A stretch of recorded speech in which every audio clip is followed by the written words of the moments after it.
Hi friends, welcome to Vaishnavi life style.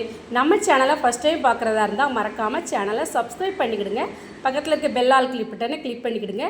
நம்ம சேனலில் என்ன வீடியோ பார்க்க போகிறோன்னா ரொம்பவே யூஸ்ஃபுல்லான வீடியோ தாங்க. நம்ம கிச்சனில் சின்ன சின்ன டிப்ஸ் எல்லாம் தெரிஞ்சுக்கிட்டோம்னாக்கி நமக்கு ரொம்பவே யூஸ்ஃபுல்லாக இருக்குங்க. வாங்க வீடியோக்குள்ளே போகலாம். நான் இப்போ அரிசி தாங்க எடுத்து வச்சுருக்கேன். இது ரேஷன் அரிசியாக இருந்தாலும் சரி, நம்ம கடையில் வாங்கின அரிசியாக இருந்தாலும் சரிங்க. ரொம்ப நாளைக்கு வண்டு புழு பூச்சிலாம் வராமல் இருக்கணும்னா இந்த மணிக்கு காஞ்ச மிளகாய் தாங்க எடுத்து வச்சுருக்கேன். 4 காஞ்ச மிளகாயை நான் காம்பெல்லாம் எடுத்துகிட்டு வச்சுருக்கேங்க. லேசாக அடுப்புலையாக வறுத்தது தாங்க நான் இப்போ போட்டிருக்கேன். இந்த மாதிரிக்கு நம்ம போட்டு வைக்கிறதுனால நம்ம வீட்டில் இருக்க அரிசி கொஞ்சம் கூட புழு பூச்சி வண்டு எதுவுமே வைக்காதுங்க. ட்ரை பண்ணி பாருங்கள். இப்போது ஒரு பவுலில் பார்த்திங்களா, நான் கொஞ்சமாக ரீஃபைண்ட் ஆயில் தாங்க எடுத்து வச்சுருக்கேன். இப்போ நம்ம முட்டையெல்லாம் அதிகமாக வாங்கி ஸ்டோர் பண்ணி வச்சுருக்கோன்னா அந்த முட்டையை பார்த்திங்களா சீக்கிரமாக நம்மளுக்கு கெட்டு போயிடுங்க. அந்த மாதிரிக்கெலாம் நம்ம வாங்கி வச்ச முட்டை நம்ம கெட்டு போகாமல் இருக்கணும்னா அந்த ரீஃபைண்ட் ஆயில் தாங்க நம்ம லைட்டாக இப்படி அப்ளை பண்ணி விட்டாலே போதுங்க. இப்போ நான் இந்த மாதிரிக்கு எல்லா முட்டையிலையுமே அந்த ரீஃபைண்ட் ஆயிலையாக இந்த மணிக்கு நான் அப்ளை பண்ணி விட்டுக்கிட்டேங்க. இப்படி அப்ளை பண்ணி விடுறதுனால நம்மளுக்கு முட்டை கெடாமல் இருக்குங்க. நம்ம அதிகமாக ஸ்டோர் பண்ணி வச்சுருக்கோம்னா இந்த மாதிரிக்கு நீங்கள் செஞ்சு பாருங்கள், ட்ரை பண்ணி பாருங்கள். உங்களுக்கு ரொம்பவே யூஸ்ஃபுல்லாக இருக்குங்க. இந்த டிப்பு பிடிச்சிருந்தா மறக்காமல் உங்கள் ஃப்ரெண்ட்ஸ் அண்ட் ஃபேமிலிக்கெலாம் ஷேர் பண்ணுங்கள், லைக் பண்ணுங்கள், சப்ஸ்கிரைப் பண்ணுங்கள். நான் இப்போது சர்க்கரை தாங்க எடுத்து வச்சுருக்கேன். சீனின்னு சொல்லுவோம்லாங்க, அந்த சர்க்கரை தாங்க. இதுக்குள்ளேயா நம்ம டப்பாவிலையா அப்படி போட்டு வச்சுருக்கனால நிறையவே போட்டு வச்சுருப்போங்க. நம்ம எப்போதுமே ஸ்பூன் போட்டு வச்சுருப்போம். அந்த ஸ்பூன் பார்த்திங்களாக்கி நம்ம மேலே வர சீனி இருக்கிறதுனால நம்மளுக்கு ஸ்பூன் போட்டு வச்சுருக்கலாம் மூட முடியாதுங்க. அதுக்கு பார்த்திங்களா இந்த மாதிரி ஸ்பூனை திருப்பி போட்டு பாருங்கள். ஈஸியாக நம்மளுக்கு அந்த ஸ்பூன் போட்டிருக்கனால மூட முடியுங்க. உங்கள் வீட்டிலே இந்த மாதிரிலாம் இருந்ததுன்னா ட்ரை பண்ணி பாருங்கள். இப்போ இந்த சர்க்கரை நம்மளுக்கு கெட்டு போகாமல் இருக்கணும், ரொம்ப பூச்சி தொல்லைகள் எறும்புகள்லாம் வராமல் இருக்கணும் அப்படின்னாக்கி நான் இந்த மாதிரிக்கு கிராம்பு தாங்க எடுத்து வச்சுருக்கேன். கிராம்பையா சீனி உள்ளே அப்படி போட்டு பாருங்கள், உங்களுக்கு எறும்பு தொல்லைங்கிறது வரவே வராதுங்க. ட்ரை பண்ணி நம்ம வீட்டில் எல்லார் வீட்லேயுமே இந்த மாதிரிக்கு நம்ம ஹாட் பாக்ஸ் வச்சுருப்போங்க. ஹாட் பாக்ஸ்லையா சூடான சாப்பாடெல்லாம் நம்ம போட்டு வச்சுருப்போம். அதிக நேரத்துக்கு பார்த்திங்கனாக்கி அந்த சூடு நிற்கவே நிற்காதுங்க. நாளாக அந்த மாதிரிக்கெலாம் சூடு அதிக நேரத்துக்கு இருக்கணும் அப்படின்னாக்கி நாம் இந்த மாதிரிக்கு ஹாட் பாக்ஸ்லையா நல்லா சூடான தண்ணியை தாங்க ஊற்றணும். நல்லா கொதிக்கிற தண்ணியையா கொஞ்சம் நேரத்துக்கு நல்லா ஹாட் பாக்ஸ்லையா ஊற்றி வச்சுட்டு நல்லா க்ளோஸ் பண்ணி வச்சிடணுங்க. ஒரு 2 நிமிஷத்துக்கு இந்த மாதிரிக்கு வச்சுட்டு அதுக்கப்புறமா நீங்கள் சூடான சாப்பாடையாக வச்சு பாருங்கள். அதிக நேரத்துக்கு சூடு நிற்குங்க. ட்ரை பண்ணி பாருங்கள். நான் இப்போ ஒரு பவுல்லையா கொஞ்சமாக தண்ணி தாங்க எடுத்து வச்சுருக்கேன். இந்த தண்ணி எதுக்கு எடுத்து வச்சுருக்கேன்னா நல்லா சூடான தண்ணி தாங்க ஊற்றி வச்சுருக்கேன். நம்ம வீட்டிலலாம் வெங்காயம்லாம் நம்ம கட் பண்ணும்போது பார்த்திங்கன்னாக்கி நம்மளுக்கு கண்ணிலேருந்து அப்படியே தண்ணி வந்துக்கிட்டே இருக்குங்க. சூடான தண்ணியில் இந்த மாதிரிக்கு நம்ம வெங்காயத்தை போட்டுட்டு உடனே எடுத்து நீங்கள் நறுக்கி பாருங்கள். கொஞ்சம் கூட கண்ணிலேருந்து தண்ணிங்கிறது வரவே வராதுங்க. ரொம்பவே யூஸ்ஃபுல்லாக இருக்குங்க இந்த டிப்பு பிடிச்சிருந்துன்னா மறக்காமல் லைக் பண்ணுங்கள்.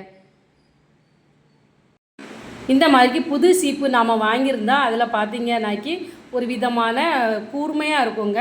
அது போய் நம்ம தலையிலையா அப்படியே ஒரு மானி குத்துங்க. இந்த மாதிரி புது சீப்பு அந்த மாதிரிக்கு குத்தாமல் ஒரு வித சீப்பை பார்த்திங்கன்னா அப்படியே தலையிலையா வாரும்போதே ஒரு மாதிரி கூச்சல்லாம் வருங்க. அந்த மாதிரிக்கெலாம் இல்லாமல் இருக்கும்னா நான் இந்த மாதிரி தோசை டவா தாங்க எடுத்து வச்சுருக்கேன். தோசை டவாவையாக நல்லா ஹீட் பண்ணிக்கலாங்க. லைட்டாக மிதமான ஹீட் இருந்தாலே போதுங்க.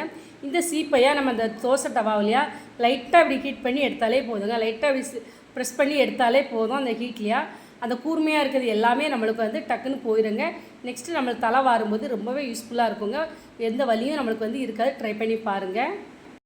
நம்ம வீட்டில் இந்த மாதிரிக்கு தோசை டவாவிலையா நம்ம தோசை எல்லாம் சுட்டு முடிச்சதுக்கப்புறமா பார்த்திங்கன்னாக்கி ரொம்ப நேரத்துக்கு அந்த தோசை டவா நல்லா ஹீட்டாகவே இருந்துக்கிட்டு இருக்கோங்க.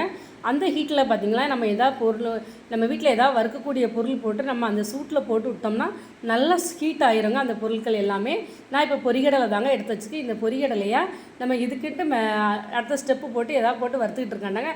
அந்த சூட்லேயே இப்படி போட்டு வறுத்துடலாங்க. ட்ரை பண்ணி பாருங்கள். நான் இப்போ இந்த மாதிரிக்கு கேரட் சீவிர தட்டு தாங்க எடுத்து வச்சுருக்கேன். நம்ம காயெல்லாம் சீவிர தட்டு தாங்க. இந்த தட்டு பார்த்திங்கன்னா நம்மளுக்கு நாளாக அந்த ஷார்ப்னஸ் போயிருங்க. நம்மளுக்கு நல்லா அந்த கூர்மையாக நம்மளுக்கு சீவிரதுக்கு அந்த ஷார்ப்னஸ் நம்மளுக்கு போயிடுச்சு அப்படின்னாக்கி நான் இப்போ நம்ம இஞ்சி பூண்டு தட்டுற கல் தாங்க எடுத்து வச்சுருக்கேன். அந்த இடிகல் அந்த கல்லுலையா இந்த மாதிரிக்கு மேலேருந்து கிழக்கு நம்ம நல்லா இந்த மாதிரி ப்ரெஷ் பண்ணி இழுத்து விட்டோம்னாக்கி கல் அந்த தட்டு நல்லா ஷார்ப்பாக இருக்குங்க. ட்ரை பண்ணி பாருங்கள். நான் இப்போ ஒரு பாத்திரத்தில் பார்த்தீங்கன்னா தண்ணி எடுத்து வச்சுருக்கேங்க. கொஞ்சம் குழியாக உள்ள பாத்திரமாக இருந்தால் ரொம்பவே நல்லாயிருக்குங்க. முட்டை வந்து நம்ம வேக வைக்கிறதுக்கு முன்னாடியே நாம் இந்த மாதிரி செக் பண்ணிவிட்டு அவிச்சோம்னா ரொம்பவே யூஸ்ஃபுல்லாக இருக்குங்க. கெட்டுப்பான முட்டையா நல்ல முட்டையா எப்படின்னு பார்க்குறதுக்கு பார்த்திங்கன்னா நம்ம வந்து தண்ணியில் வந்து இப்படி போடையுமே அந்த முட்டை வந்து கீழேயே ஆந்துடணுங்க. நல்லா கீழே அடியில் போயிடுச்சுன்னா அது வந்து ரொம்பவே நல்ல முட்டைங்க. ஒரு சில முட்டையை பார்த்திங்கன்னா மேலேயே மிதந்துக்கிட்டு இருக்கோங்க. அப்படிப்பட்ட முட்டையை பார்த்திங்கன்னா அது வந்து கெட்டுப்பான முட்டைங்க. வேக வைக்கிறதுக்கு முன்னாடியே இந்த மணிக்கு செக் பண்ணி பார்த்துட்டு வேக வச்சு பார்த்திங்கன்னா ரொம்பவே யூஸ்ஃபுல்லாக இருக்குங்க.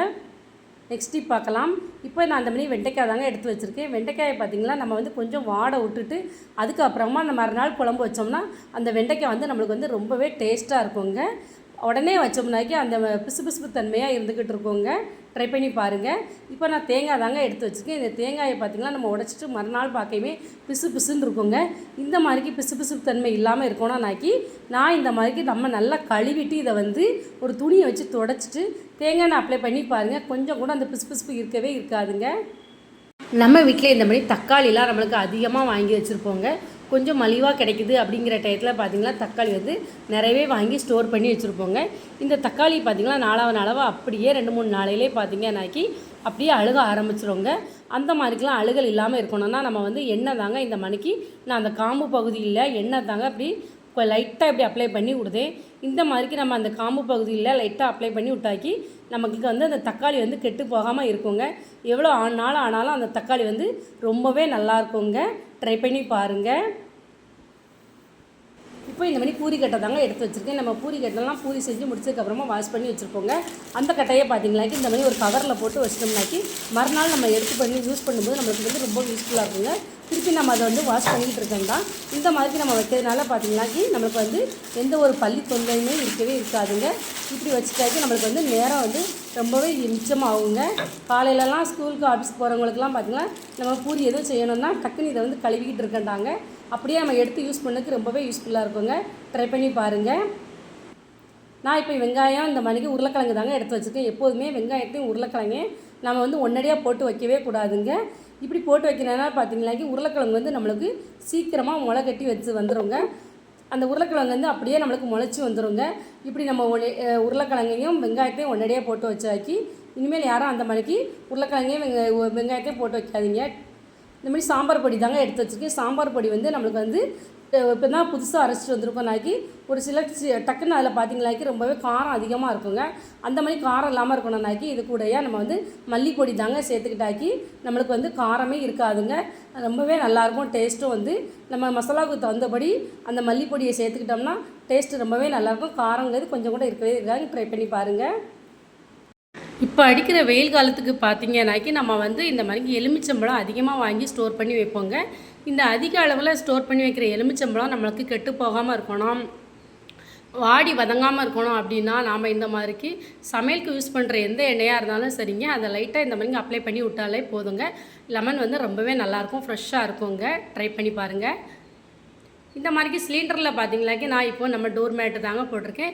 இந்த மேட்டை இப்படி வைக்கிறதுனால பார்த்திங்கன்னா நம்மளுக்கு வந்து அந்த சிலிண்டரில் உள்ள கரைகள் வந்து படவே படாதுங்க. தரையில் வந்து நம்மளுக்கு அந்த சிலிண்டரை இழுக்கும் போதும் ரொம்பவே ஈஸியாக இருக்குங்க. ட்ரை பண்ணி பாருங்கள். நான் சொன்ன இந்த டிப் எல்லாமே உங்களுக்கு ரொம்ப யூஸ்ஃபுல்லான டிப்பாக இருக்கும்னு நினைக்கிறேங்க. இந்த டிப்பு எல்லாமே உங்களுக்கு பிடிச்சிருந்தாங்க உங்கள் ஃப்ரெண்ட்ஸ் அண்ட் ஃபேமிலிக்கெலாம் ஷேர் பண்ணுங்கள். இந்த வீடியோவை பார்த்த அனைவருக்கும் நன்றி.